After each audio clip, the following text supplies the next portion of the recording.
हम तुमको आसानी दे देते हैं।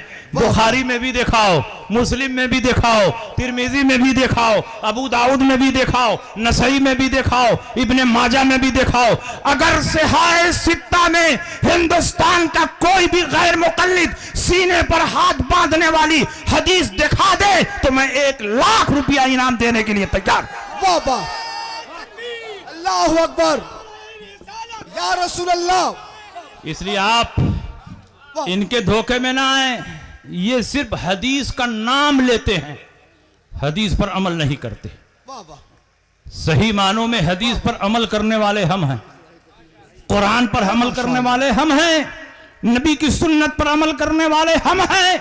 अगर तुम असली अहले हदीस हो तो आओ मेरे सामने 2 रकात नमाज पढ़कर इस तरह दिखा दो कि किसी हदीस की खिलाफ वर्जी ना होने पाए, कोई हदीस ना छूटने पाए, पूरे हिंदुस्तान के गैर मुकल्लिदीन जमा हो जाएं तो ऐसी 2 रकात पढ़कर दिखा ही नहीं सकते कि किसी हदीस पर अमल छूट जाए, सारी हदीसों पर अमल हो जाए। ये नामुमकिन है, ये मुहाल है। जैसे ही नियत बांधने के लिए हाथ उठाएंगे यहीं पर झगड़ा शुरू हो जाएगा। एक हदीस कहती है कान की लौ तक हाथ उठाओ, दूसरी हदीस कहती है मूढ़े तक हाथ उठाओ। तो बताओ तुम कहां तक उठाओगे? अगर तुम यहां तक हाथ उठाए तो यहां वाली हदीस को छोड़ा कि नहीं छोड़ा? तो एक हदीस को जब छोड़ दिया तो तुम अहले हदीस नहीं हुए, तुम तारीके हदीस हुए। और चाहे यहां या वहां हाथ उठाने के बाद जब हाथ बांधने का नंबर आएगा तो यहां भी झगड़ा शुरू हो जाएगा। किस हदीस पर अमल करोगे? एक हदीस बताती है नाफ के नीचे हाथ बांधो, दूसरी हदीस बताती है नाफ के ऊपर हाथ बांधो, तीसरी हदीस बताती है कहीं मत बांधो, हाथ छोड़कर नमाज पढ़ो। तो तुम किस पर अमल करोगे? अगर नाफ के नीचे वाली हदीस पर अमल करते हो तो ऊपर वाली हदीस छूट गई, छोड़कर नमाज पढ़ने वाली हदीस छूट गई। अगर तुम हाथ छोड़कर नमाज पढ़ते हो तो बांधने वाली हदीस पर अमल नहीं हुआ।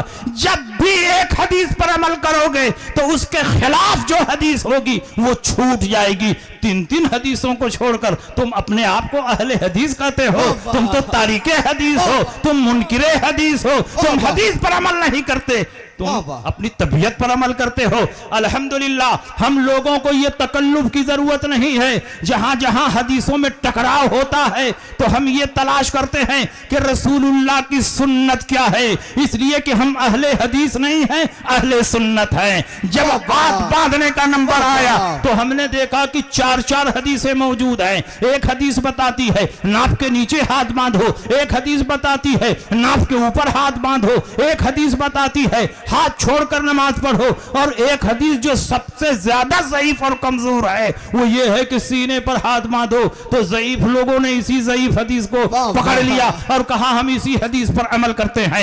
ये 4 हदीसें हैं, लेकिन हमें तकल्लुफ में पढ़ने की जरूरत नहीं, क्योंकि इन 4 हदीसों में सुन्नत क्या है वो हमने तलाश कर लिया, वो हमने पा लिया। हजरत अली फरमाते हैं फ़इन्न मिन सुन्नति वज़अल यमीन अलल यसार तसुल्ला। ये बात सुन्नत से है कि दाहिने हाथ को बाएं हाथ पर रखकर नाफ के नीचे बांधा जाए, वो सिर्फ हदीस है और ये सुन्नत है। तो बताओ हदीस पर अमल करोगे कि सुन्नत पर अमल करोगे? हम अहले सुन्नत हैं इसलिए सुन्नत पर अमल करते हैं, इसलिए कि सुन्नत पर अमल करोगे तो हदीस पर अमल हो जाएगा, और हदीस पर अमल करोगे तो जरूरी नहीं कि रसूलुल्लाह की सुन्नत पर अमल हो, इसलिए कि हर सुन्नत हदीस है लेकिन हर हदीस रसूलुल्लाह की सुन्नत नहीं। तकबीर, नारे रिसालत, मसलके आला हजरत मुफ्ती शमशाद साहब किबला, नारे तकबीर। सुनिए, इमाम तिरमिजी ने बाप बांधा है तो 3 मसलक बयान किया है। इमाम तिरमिजी के जमाने में तो आला हजरत नहीं न थे। इमाम तिरमिजी ने बाप बांधा कि हाथ कहां बांधा जाए तो 3 मसलक बयान किया।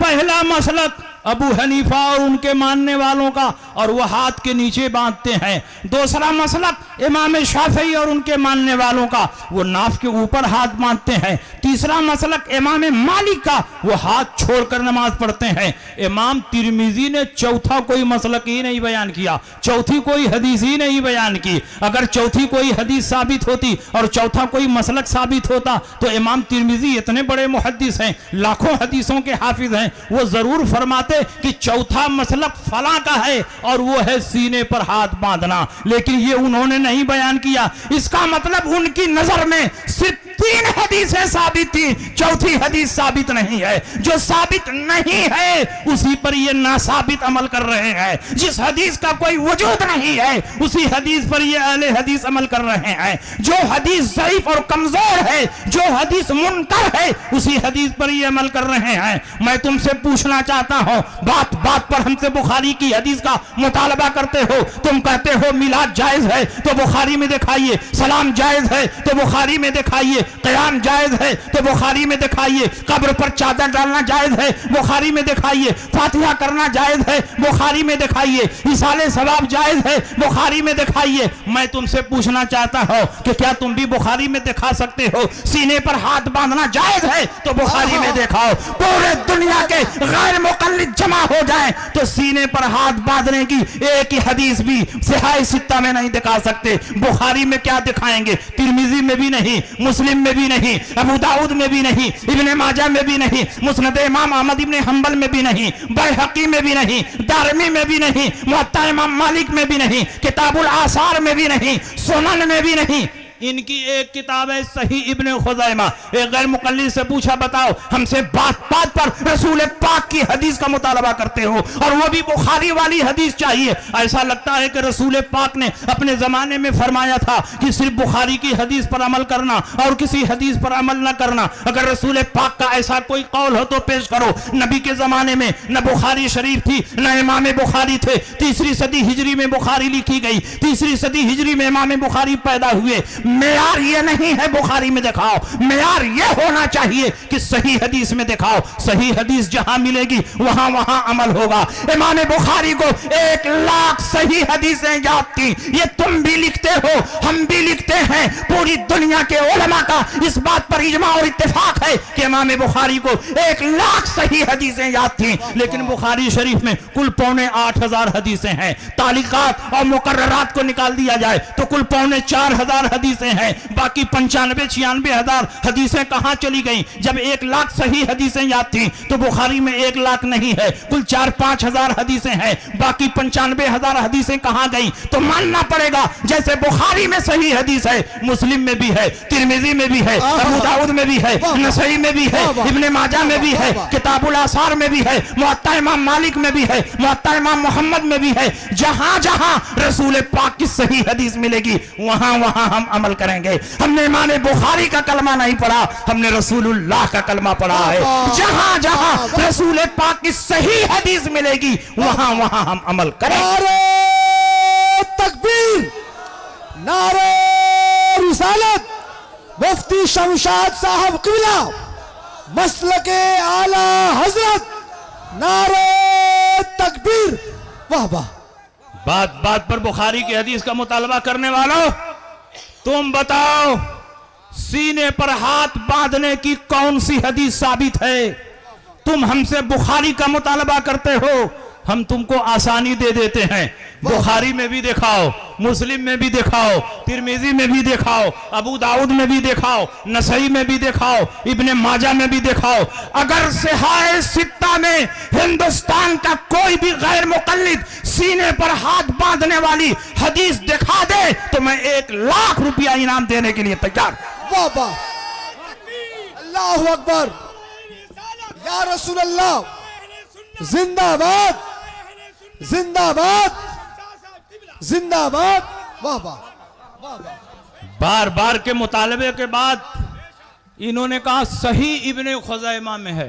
वाह वाह। इतनी सारी किताबें छोड़कर सही इब्ने खुज़ैमा में पहुंच गए। वाह वाह। क्या बुखारी की हदीस अमल करने के लायक नहीं थी? मुस्लिम की हदीस पर नहीं अमल कर सकते थे? तिरमिजी, अबू दाऊद, नसई, इब्ने माजा की हदीस पर नहीं अमल कर सकते थे? सही इब्ने खुज़ैमा में चले गए और चलो चले भी गए तो वो हदीस पहले साबित तो हो, वो हदीस है क्या? इन्होंने कहा, वाइल इब्ने हुज्र ने कहा तुम्हारे लिए सुन्नत ये है कि तुम सीने पर हाथ बांधो। मैंने कहा किन से कहा तुम्हारे लिए सुन्नत ये है? औरतों से कहा तुम्हारे लिए सुन्नत ये है कि तुम सीने पर हाथ बांधो। क्या तुम औरत हो कि सीने पर हाथ बांधोगे? औरतों के सीने पर कोई चीज है जिसको छुपाने के लिए यहां हाथ बांधने का हुक्म दिया गया है? रसूल पाक सय्यद आलम सल्लल्लाहु अलैहि वसल्लम ये पसंद फरमाते हैं कि औरत अगर एक तरफ अल्लाह की इबादत कर रही है तो दूसरी तरफ उसकी पर्दा पोशी भी होनी चाहिए। औरत को पर्दा पोशी की वजह से हुक्म दिया गया कि तुम सीने पर हाथ बांधो, फइन्नहु अस्तरू लहुन्ना, क्योंकि इसमें तुम्हारी पर्दा पोशी ज्यादा है। औरत जब नमाज पढ़े तो अल्लाह की इबादत भी करे, पर्दा पोशी भी करे। जब सीने पर हाथ बांधेगी तो पर्दा पोशी भी होती रहेगी, इबादत भी होती रहेगी। तुम्हारे सीने पर क्या है जिसको छुपाने के लिए तुम यहां हाथ रखे हुए हो? तुम क्यों इस हदीस पर अमल कर रहे हो? यह हदीस औरतों की है, इस पर औरतों को अमल करना चाहिए। तुम मर्द हो तो मर्दों वाली हदीस पर अमल करो। अली फरमाते हैं सुन्नत यह है कि दाहिने हाथ को बाएं हाथ पर रखकर नाफ के नीचे बांधना चाहिए। मर्द हो तो मर्दों वाली हदीस पर अमल करो, और औरत हो तो औरतों वाली हदीस पर अमल करो, और दोनों के बीच में हो तो जिस पर चाहो अमल करो। नारे तकबीर, नारे रिसालत, मुफ्ती शमशाद साहब क़िबला, मसलके आला हजरत, नारे तकबीर, रद्दे गैर मुक़ल्लिदीन, नारे तकबीर। वाह वाह। अरे मौलाना सिबगतुल्लाह साहब का भी नारा लगाओ, यही तो मिजाज दे रहे हैं। वाह वाह, बहुत खूब।